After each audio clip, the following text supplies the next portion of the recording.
caliber stuff from the Ohio State Buckeyes. Ohio State's first home win against an AP number one since 1985, and there were no sweats when it came to the total. At one point, this was in the low 50s, closed 46.5. Smart money, public money, all the money was on the under, and it cashed easily in a spread that was anywhere between 1.5 on either end in the last 24 hours goes in the way of the Buckeyes. Hey there, folks. I'm Tommy Tran with Chip Patterson and Tom Fornelli, where Ohio State beats Texas 14-7.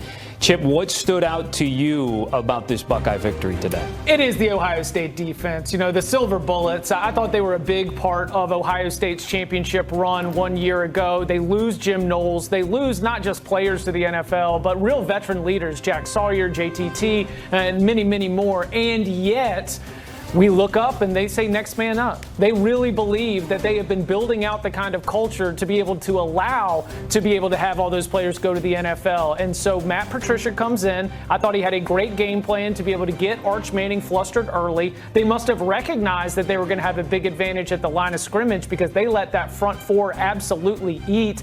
And so for Ohio State, they did not make Julian Sayin do a lot. We are going to spend a lot of time today and for the next week and maybe for the next couple of weeks talking about Arch Manning and what did or did not happen here on this Saturday. Not a lot of conversation about Julian Sayin, good or bad, because he did exactly what was needed. He was a bus driver. He was not a fighter pilot, but as long as the bus driver gets the kids to school, they've done their job, and that's what Julian Sayin did. As long as you get to your destination, it doesn't matter how you get there. Tom, how did you see this game today?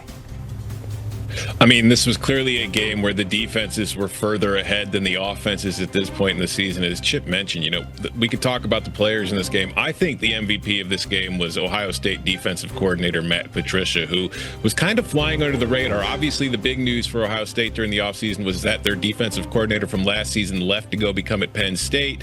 And meanwhile, Patricia steps in, who was a pretty darn good defensive coordinator for that new coach down at North Carolina, Bill Belichick, during the Patriots years.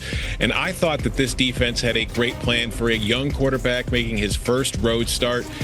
Arch Manning had no idea what he was looking at before the snap. They did such an excellent job of disguising their coverages, their blitzes, where they were bringing guys from, so that before Arch Manning snapped the ball, he wasn't sure where to go to with the ball, and he was getting stuck on his first read because of it. He was being surprised by what he saw because of it. And I think they just kept him off balance and flustered all day long, which was able to help them overcome the fact that their offense didn't exactly light the world on fire in this game. Ohio State finished with 203 yards of offense and beat the number one team in the country somehow. That is not something you see happening a whole lot. So for me, the biggest takeaway is Ohio State's defense is still absolutely elite. There is no drop off, even with new names. And for me, that means this team is still very, very much in the picture to repeat as national champs. So you guys both harken on the defense, and Tom talked about Matt Patricia. Chip, how much did it surprise you that maybe after half of being inefficient on offense with Arch Manning, that we didn't see perhaps more design runs, get him something going instead of just seeing him sort of drop back and try to pass against that elite defense? Yeah, Tommy, I don't think there was much respect for the Texas wide receivers here, or there was trust maybe in those Ohio State defensive backs to be able to keep them locked up and the players in the back seven. But that is maybe one thing that I overlooked in my preparation for looking at Texas as a number one team in the country and as a national championship contender, because one thing that is really needed to be able to get that quarterback run game going, to be able to get that ground game going, is to have the vertical pass game really be respected. And they lost a lot of receptions when Matthew Golden went off to the NFL draft. And there was an assumption that DeAndre Moore, who flashed at times as a freshman, or maybe even Ryan Wingo, who has that kind of breakaway speed, that they would be able to help continue the development of this offense. But, you know, Texas at wide receiver right now is a real concern. And to be fair, they will not face cornerbacks and safeties like Ohio State most Saturdays when they're going through their schedule. But the Longhorns do have that issue that if you are going to be judged as a national championship contender, you are going to be facing defenses that are close to the caliber of Ohio State's. And that passing game, which again, some of it's on Arch Manning, some of it's on the wide receivers, that passing game is just not going to scare a lot of opponents right now.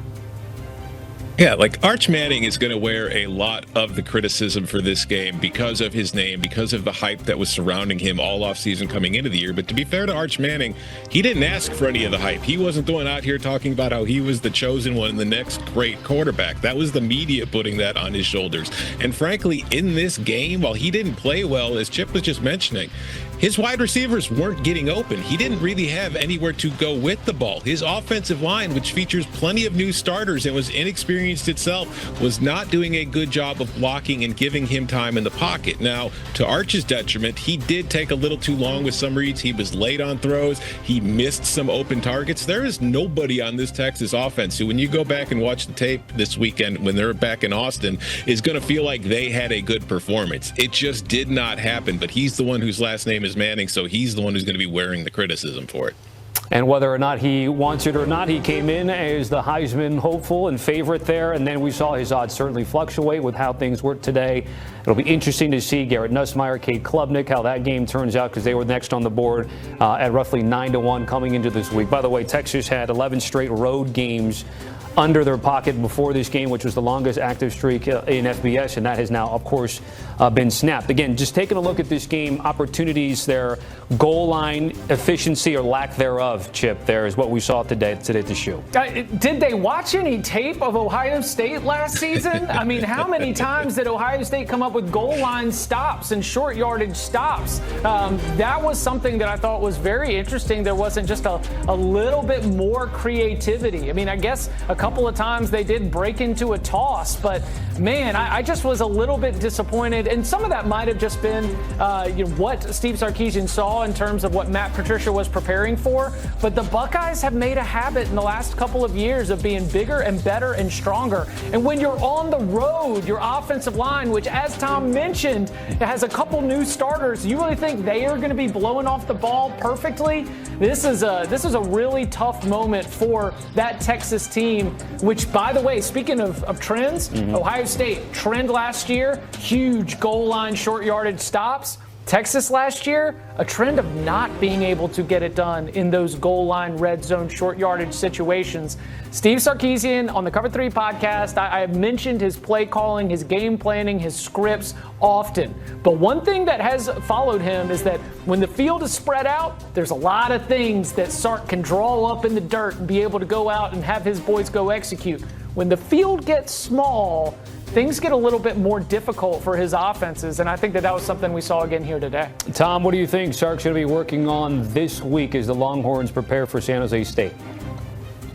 I mean, I think that with San Jose State coming up next, you're probably going to relax a little bit. I do feel like there was a little bit of overcaution with the way that they approached this game, and maybe it was meaningly so, as Chip was just going over. They were, especially in the red zone, they were getting a little too scared with some of that play calling and just trying to beat Ohio State straight up when there really hadn't been any evidence that they were going to be capable of doing that at any point in the game. So I think if you're Texas, you don't want to panic too much. Like, at the end of the day, you just went on the road in the first game of the season and played the defending champions. It's not like it was an easy test. It was a very difficult one, and you failed it. But as poorly as you played, you still gave yourself a chance to win the game late in the fourth quarter. You just couldn't pull through. So if I'm the Longhorns, if I'm Steve Sarkisian, I'm not hitting the panic button. I'm going home. I'm ironing some things out in practice, and I'm probably going out there and kicking San Jose State's butt next week. Sorry, Tommy.